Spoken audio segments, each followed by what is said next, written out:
Hey everybody, welcome back. Opening an episode with a voice crack. You know what, there's been a lot of recording lately. It's not puberty number 8, although I could use a little bit more back hair. 1LBP9487. There's good and bad. Well, there's a good right there. How about that? How about a little, let's not do any more. Mr. Mega is on, not Mr. Mega, Mr. Boom is honestly fine as far as like spacebar items go early. 10 rate of fire, it's fine. It's not good. Thank God I didn't step on the other thing in there. It's not good, but it's acceptable. 2.55 damage is kind of unacceptable. Now I know what you're thinking, NL. You look like a fool. You're about to die this early on this run. Yeah? Well, how about that? Turns out I'm not gonna die. I'm just gonna be slightly on edge for the next, several minutes. There's a slight difference, okay? Excuse me, where is... Oh, Delirium is gone because it was Bob's brain. I understand. Now it's back. And better than ever, honestly. Like, quite literally. You don't get a chance to say that. Okay, brain. You're dropping the ball here. And not in a cool way. Like, in basketball, you dribble. It's kind of like a tactical bouncing of the ball. Or dropping of the ball, I mean to say. I don't really want to, like, be up here. Get him? Get him? Yo, thanks for the second secret room. Look, you can call it dribbling, but as far as I'm concerned, that's just what I do anytime I'm holding on to an important object. You drop it, it falls, it bounces, you catch it on the bounce, and then you go, bounce man gets paid. I'm on to you. I know that you just dropped it accidentally. In fact, most people don't know basketball was just invented by a very clumsy man. He dropped the ball, it bounced, and he caught it, and then somebody went, hey, you dropped the ball. Oi, governor. You dropped the ball. And he went, nah. I dare not say I dropped the ball. It was like a big Michael Scott bit he just played up. Oh, you haven't heard of basketball? But then it worked out. That man's name, James Naismith. Not J. Smith OTI. This is a common misconception. Okay. Right off the bat, I'll tell you, I deserve to be getting a loss on this run for the way I've played so far. But that's not the way Isaac works. Thankfully. So it means there's a chance for redemption for me. All we gotta do is stay frosty here. Wait for my man to shoot some bombs out. Stay away from said bombs. Hope that he moves towards said bombs. And it's basically over. Lovely. We didn't get HP back. And Berkano's not that useful. We found our regular secret room. A second secret room would be nice to find. You never know, an eternal heart, a couple of red hearts. Really, what I learned from this is, like, I don't think it was a smart idea in the slightest to play the boss trap room. As funny as it seemed at the time, there's no one laughing now. Well, hopefully you'll laugh when you see the video. But we'll laugh together at my immaculately constructed bits, not at my, the poorness of my play. Oh my god, we made it. What is that? That's like a classic roast joke. It was like, when they said Jerry Seinfeld would have a career in comedy, they all laughed at you. Well, Jerry, who's laughing now? Get it? Because the answer is like nobody. Look, I'm not really up on my roasts. My dad, he loves, it's like his favorite genre of comedy. He loves watching the roast. And I have a theory about, and I should preface this by saying I love my parents. They're great people. But I have a theory about, like, media as it relates to your parental units. I think that most people end up, at least at a certain point of their life, or for a certain point of their life, liking almost the opposite media of their parents. Like, I grew up, do you know how much HGTV I watched between the years, when I was, let's say, 10 and 17? You know, my formative years where I was living at home. This is back in the day. We didn't have 3 Netflix accounts, you know? We had 1 cable box. And the cable box got split to every other TV in the house. So you could have multiple TVs, but if you weren't watching, you know, like a DVD or something like that, you were just echoing whatever was on. My devil deal. You were just echoing whatever was on in the living room. Paige Davis, Debbie Travis, Ty the Carpenter, don't even get me friggin' started. You know, the dawn of HGTV style reality TV decorating, I probably watched thousands of hours of that. As a result, I can't stand to watch the shows now without making fun of them, you know? Same with roasts. I get it. Like, don't take this the wrong way. I'm not like, well, they should really be nicer to Vanilla Ice, you know? I get that the point of a roast is like, you know, to be vicious. But sometimes I'm like, dude, it's too easy to be perceived of as being funny when you're being vicious. Like, some people always, and I know this because there used to be an MTV show called Yo Mama, and people would tell, like, the worst Yo Mama jokes, and people would absolutely lose their minds. They'd be like, well, you can't say that. Your mama's so fat, her BMI says she's obese. People would be, like, actually, like, jumping out of their chair laughing. Your mama's so fat, people are concerned about her unhealthy eating habit. You know, like... So my problem with roasts is sometimes the jokes are fairly clever, but sometimes they're just like, if I wanted my quarterback, you know, you get the idea. Probably don't need me to finish that one. If I didn't want to finish that one, would have taken advice from your dad's school a blank. You know, you get the idea. It's too easy, because you can do that to a complete stranger. I don't respect the roast as much as some other people. I won't say I feel bad for Jeff Ross, the roast master general. That's not fair. Maybe he loves roasts, or maybe he just did a roast as like a one-off thing, you know, like 12 years ago, and then it was surprisingly successful. So he was like, oh, you know what? This is new for me. Let's try a little bit more of this. And then before you knew it, you know, if he ever went like a day without a roast, people were like, hey Jeff, where's the roast? I was looking at Comedy Central at 6 a.m. and I noticed you didn't post a roast today. Are you okay? So then he felt like socially obligated, beyond occupationally obligated to post a roast, and all of a sudden, my man's here in 2019, and Netflix is like, hey, we're coming out with a new roast show. Do you want to be the roast master general? We can't do it without you, Jeffrey. It's the last roast show okay. Hear me out here. Antiques roast show. The first part there was a joke about Isaac, just in case you were missing it. You see the parallels between my life and the life of Jeffrey Ross? If we have any. I saw that he had a new Netflix show, Historical Roasts. That's just like, that's how you know you've gone too far, right? Can you actually, and this is not to say that the show is bad, because I've never seen it, because it's not Better Call Saul, but can you imagine somebody coming up to you and being like, yeah, dude, that show where Jeff Ross roasts Napoleon, hypothetically, 200 years after his death, you guys must watch television. He makes an Elba joke that, let me just say, it'll tickle your funny bone. Yeah, well, you're so bald, I accidentally put your head in my nutcracker.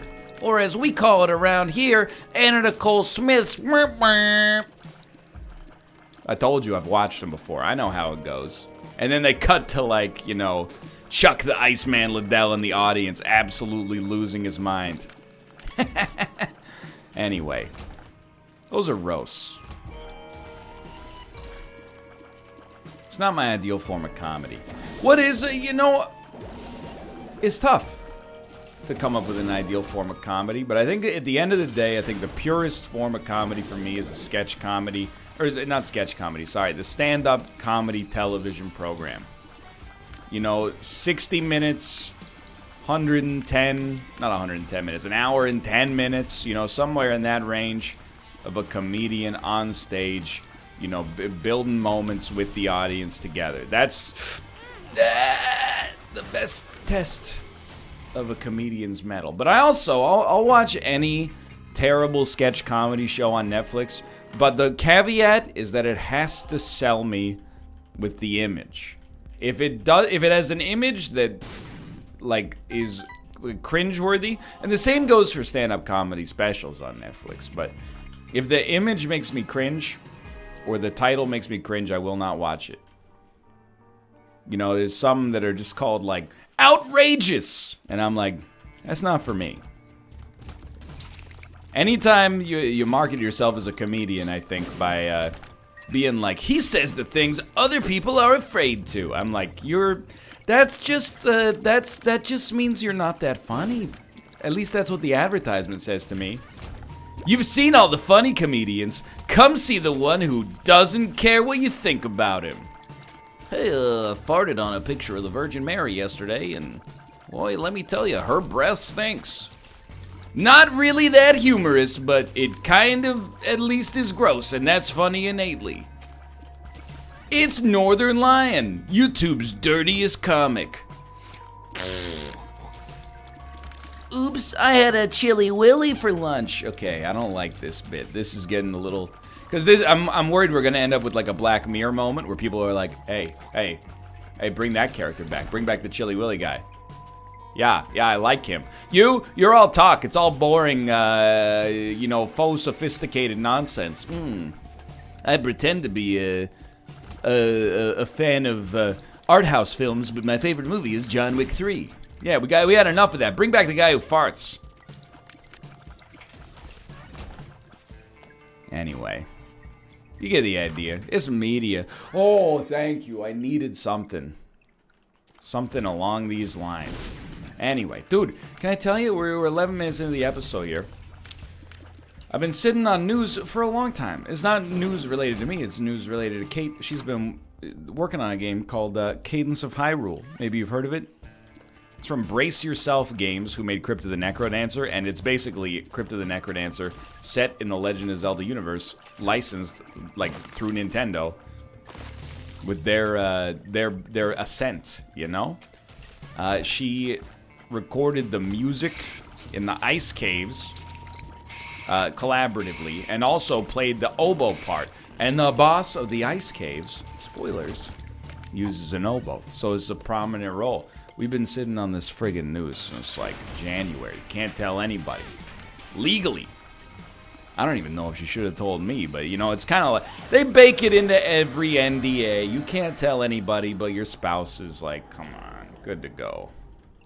That's definitely not true, by the way. But it's like kinda true.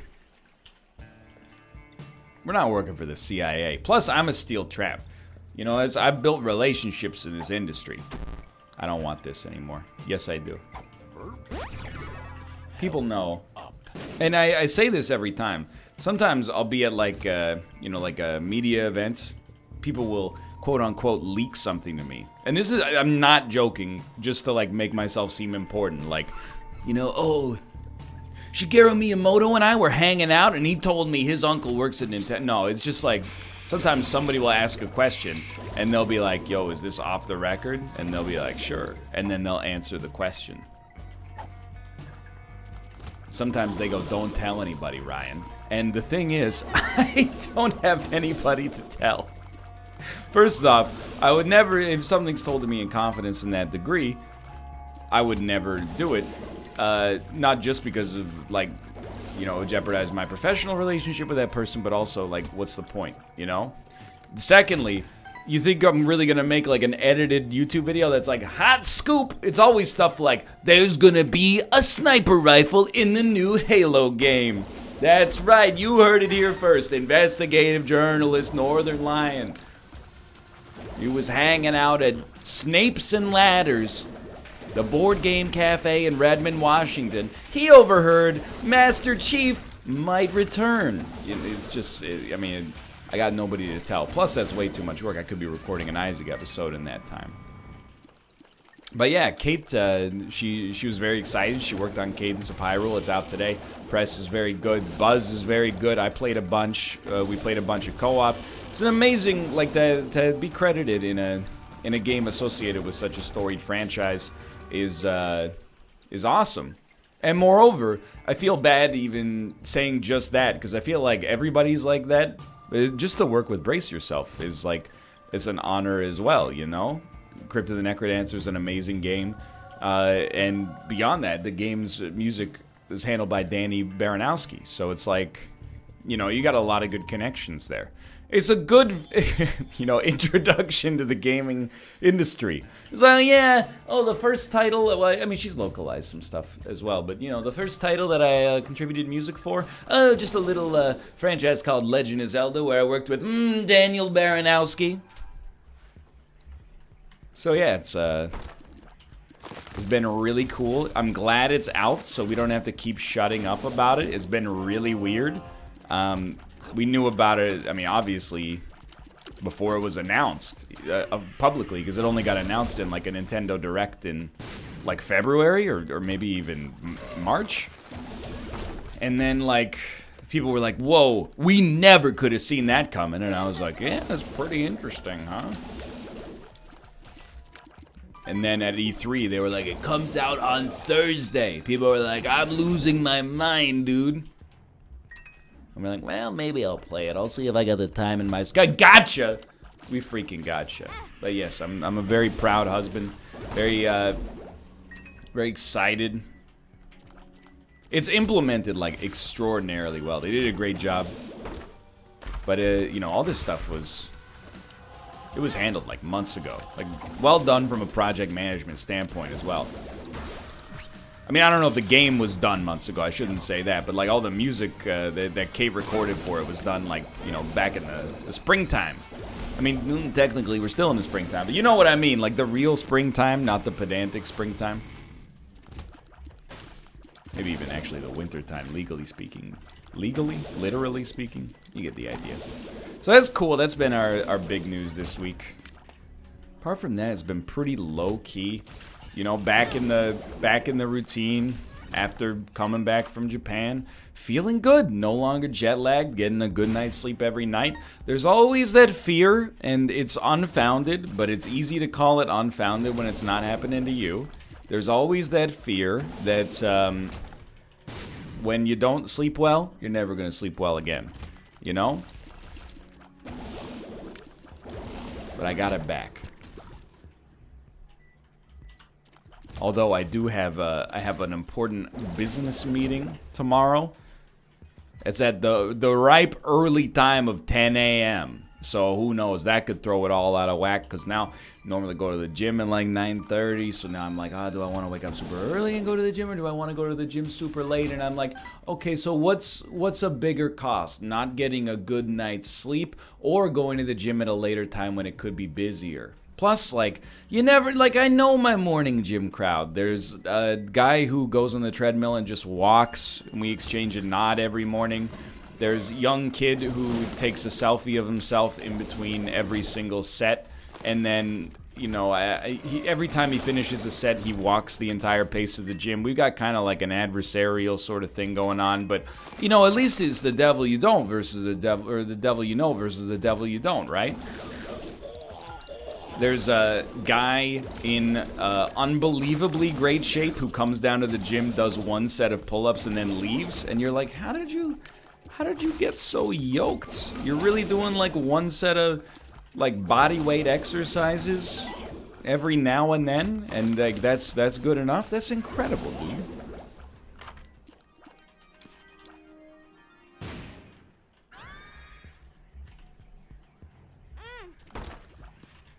There's a guy who cleans up everybody else's messes in the squat rack. Oh, wait, that's me. Not that I'm salty or anything.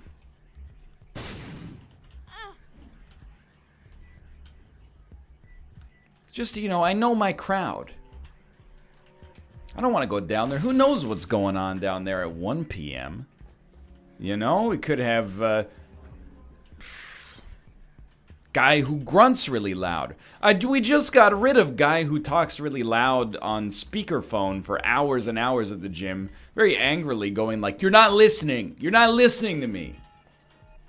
So I don't know. I mean, it's not actually a tough one. It's pretty nice. Why am I taking Cursed Skull with me? That was a terrible idea. I would rather drop Cursed Skull. Cursed Skull, get out of here. You're not welcome here anymore. So this run is not bad. And our stats, especially now, like Capricorn helped, but this helps out a lot.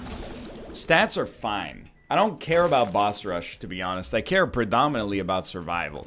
The ideal outcome would be to get 9 lives from a deal with the devil, or, I mean, there's lots of good stuff. 9 lives would be fine. Abaddon would be great. Picking up Holy Mantle via the item room, or somehow getting it from another source. You get the theme here. Presumably. Are we still... There's still an enemy somewhere? It's you. Okay, I was getting real confused. I mean, I would take Dark Judas, I think would be a fine item. You get the idea. Anything that gives us like a kind of a defensive burst that we can build upon, or just gives us defensive like parameter bonuses to begin with would be really nice. But I'm not overly concerned about this, you know. We got a lot of very positive stuff working out for us. Little Brim in particular is probably our best like static damage dealer, but our own DPS is fine. If we get any, like if we get Unicorn Stump, that plus Sack Dagger is pretty much a free win. Almost got me there. It's not exactly a free win, but it's close. So we didn't make it.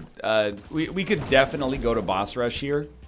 And that's not braggadocious. It's entirely because we have Sack Dagger that we could melt this boss. But it's way not worth it when we could also instead go to our, you know, item room, shop, etc., etc. Buy some stuff that will keep us alive with no great risk. Okay, well, not worth it, but worth it. Yeah, when like, where did my HP go on this run? It's just disappeared. It's all gone by the freaking wayside. I think we'll leave it like this, just for now. I do want to go to the arcade. Not the arcade. If there is an arcade, I'll go to it. But there's a big pivot for us here. Or pivot is maybe not the right word. It's a big opportunity for us. Get a good deal with the devil and then turn our health down into a health up. It's the kind of play you don't always need to make. But on today's run, I think we need to make it. We're incentivized to make it. Now, if you really, really want to shoot for the fences, and you think you know me, I'm a pretty shoot-from-the-hip, inconsiderate sort of guy. I'm the kind of guy who changes lanes first and signals later. Not true. Actually, you know what I am? I'm the kind of guy who, I make the same joke, and this will probably irritate the crap out of some of you, and that's kind of the reason I make it. I make the same joke every time, but whenever a car in front of me changes lanes without signaling, I'll turn to Kate and be like, wow, well, it's a nice car, a Mercedes, huh? Shame they didn't wire up the signal lights.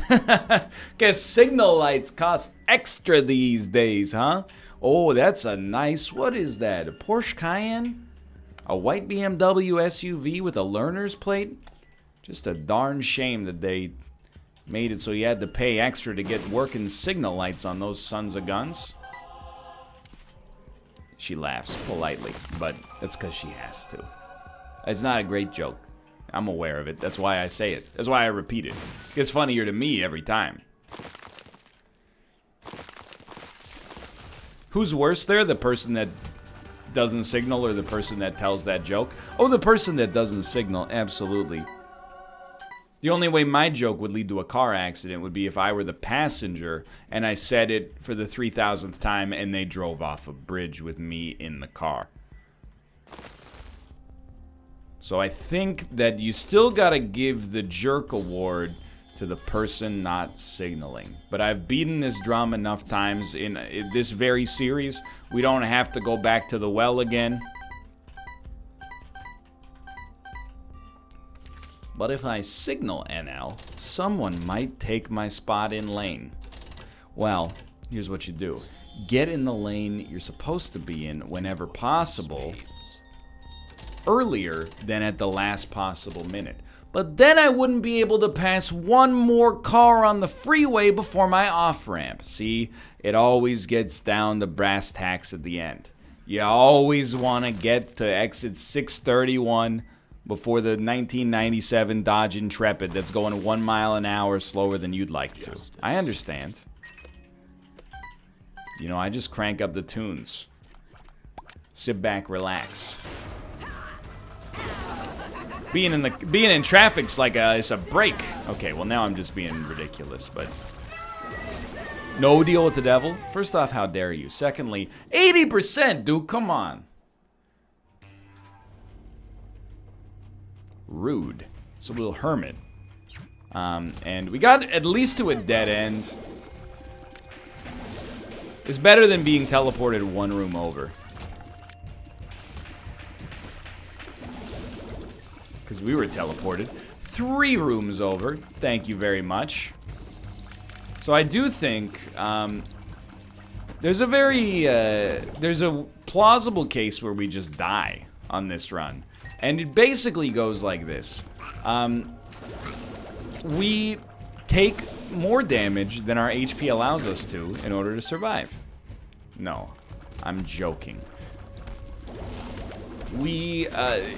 In all likelihood, that wouldn't happen, but what could happen is we could take enough damage to lose our deal with the devil guarantee, don't get a deal with the devil, and don't get saved as a result of that deal with the devil, and just kind of like dwindle. You know, we take 2 bad hits on a room we shouldn't have been hit twice on, and all of a sudden the run's over, you know? So, just, you can imagine I'm just trying to be a little bit more prudent than usual. This hurts. And that would hurt if it got all the way around here. By the way, if you haven't played Cadence of Hyrule yet, oh, jeez. Highly recommended if you're a fan of Crypt of the Necrodancer. I can't speak for the... I mean, it seems like a loving adaptation of the Zelda formula, but I've only played Twilight Princess and played Ocarina of Time when I was a kid, but I got stuck really early. And I've beaten Twilight Princess, and I've beaten A Link to the Past. A Link to the Past I beat in college, so I was gonna say it's not that long ago. It is like a decade ago, but all I'm saying is it wasn't when I was like 7 years old. You know, those memories are relatively adult. Like, I beat it, and then the next day I was like, let's play this Binding of Isaac game. That's how long ago it was. I've heard good things.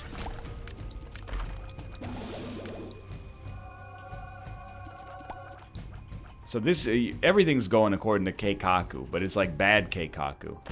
I'm scared.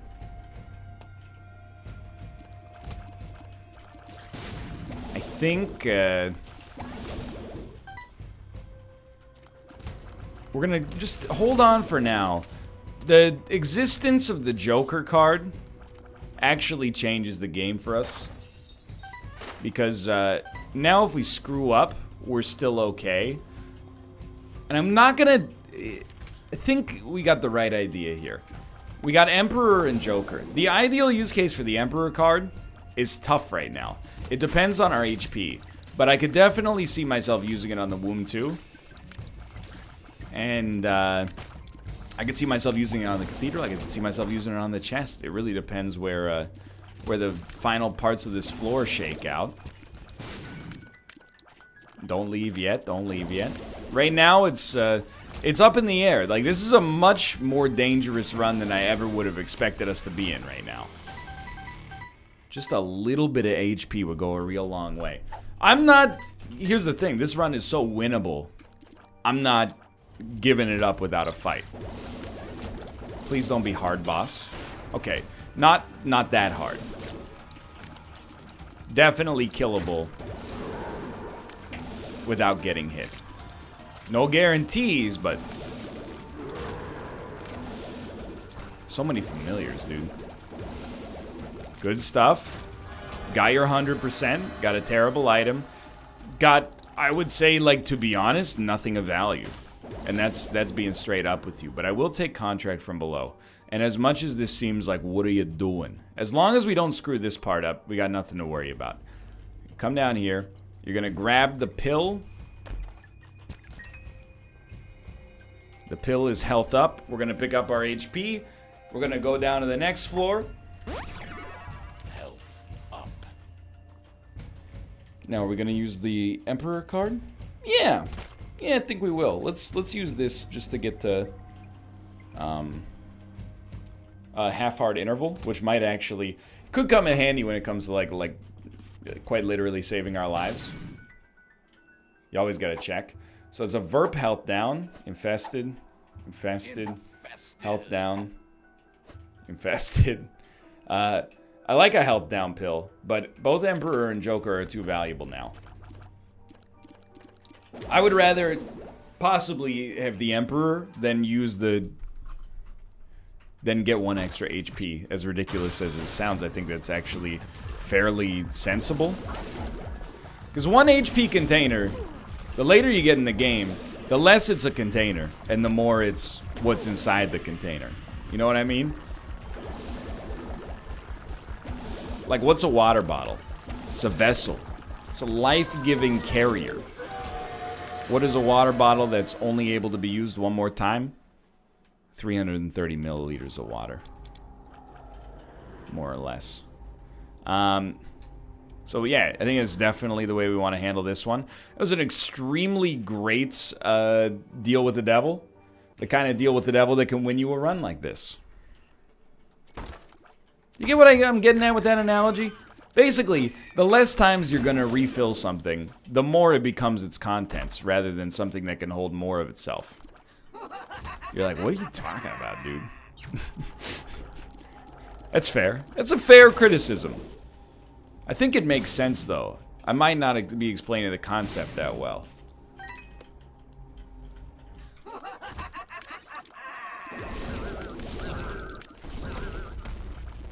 You know, people buy bottles of water, but people also buy water bottles. You get what I mean? You're buying different things.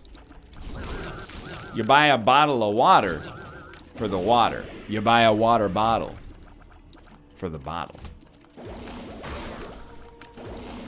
You also, many times, like if you really want to be a wild dude, you can have like a Pepsi bottle. You know what's coming next, those of you who watched a long time. A Coca-Cola glass.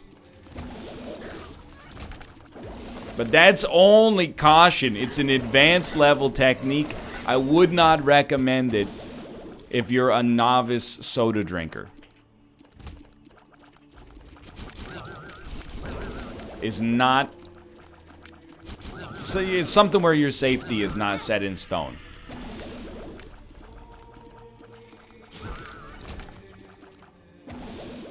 Should still be totally fine. Anytime now that I see blue fires, I know I'm a happy man. How many freaking familiars do we got following us around? And moreover, I'm like, how did these familiars get here? And also like, letting the days go by, let the water hold them down. Into the blue again, after the money's gone. You can find it for yourself. I did it with the same cadence as the song. You may find it sitting in a viral video. You may find it on a Muppets Focus Twitter account. You may not believe it when a streamer tells you Kermit the Frog sang Once in a Lifetime on the Muppet Show.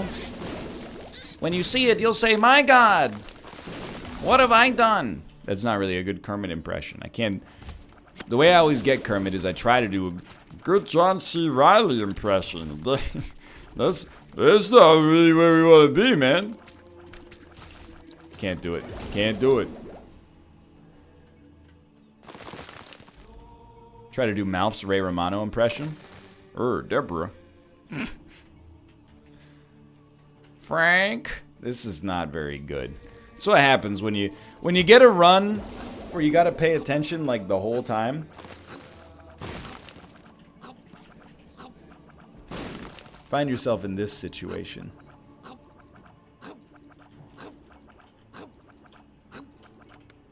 Okay. Way scarier than it had any right to be.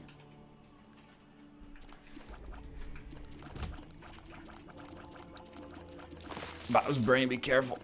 Thank you.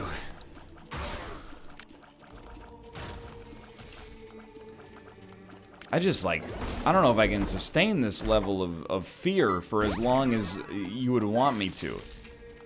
Like, I've been at this heightened level of anxiety so long, I built a house on it. It's new normal. Forget that. You know what? I don't care about that room right now. Actually, the real problem with this run is that, except for the Emperor card, we really went the wrong way. Like, every time, almost. Every time it mattered a lot. That's a huge get. And, I mean, this is no exception. We've actually, we're gonna play through the whole floor. It's probably like 3 rooms. I'm mad that I didn't see that hanging Chad down there at the bottom. Retrovision, haha! You gone and got me again with the dang old Retrovision pill. Okay, we don't have to be the angry gamer today. You promise? Cause, you know, like, I've been thinking about this angry gamer stuff, and I was like, dude, although I would like the world to change, it helps me to appreciate those nights and those dreams and my friends. I'd sacrifice all those nights if I could make my earth and my dreams the same. Scott Stapp from the Creed song Higher. Words to live by.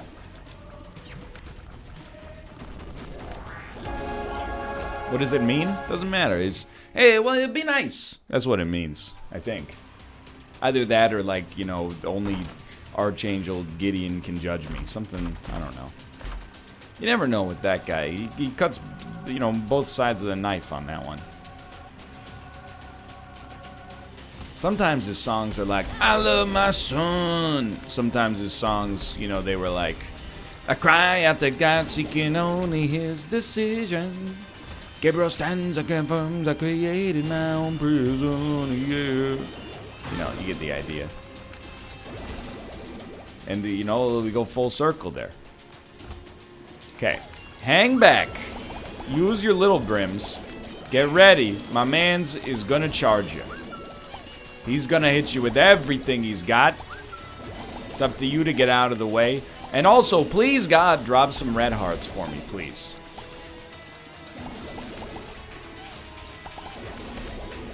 Something so surgical about, like, when you use Sack Dagger properly, you cut an enemy up.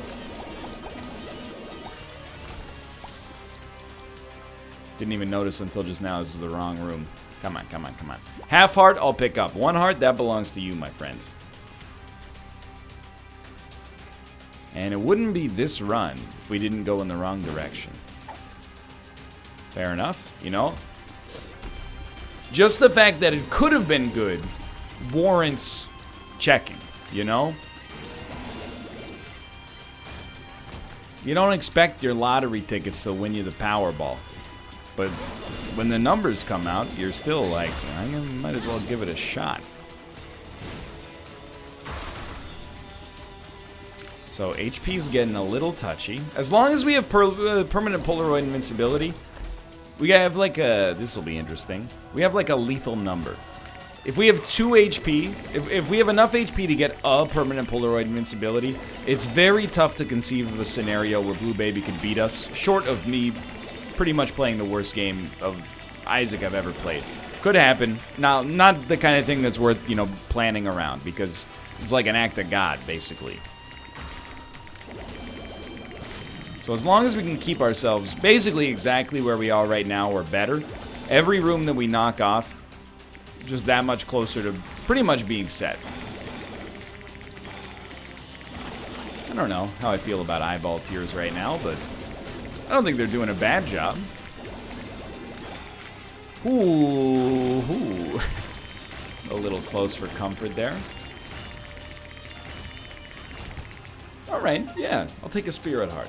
Cut out the middle, man. Why are we wasting all of our freaking time worried about, oh, get some red hearts. We'll launder them. Nah, just take me right to the source, dude. Don't filter it through Nestle first. Take me to the aquifer. I'm thirsty. There we go. So, I mean, we're kind of at the point we got to put our money where our mouth is. Luckily, we have 1 more HP than I said was necessary, which means it's the perfect test. Luckily, we have 2 more HP than we said was necessary, so the test is completely ruined. But my safety is guaranteed.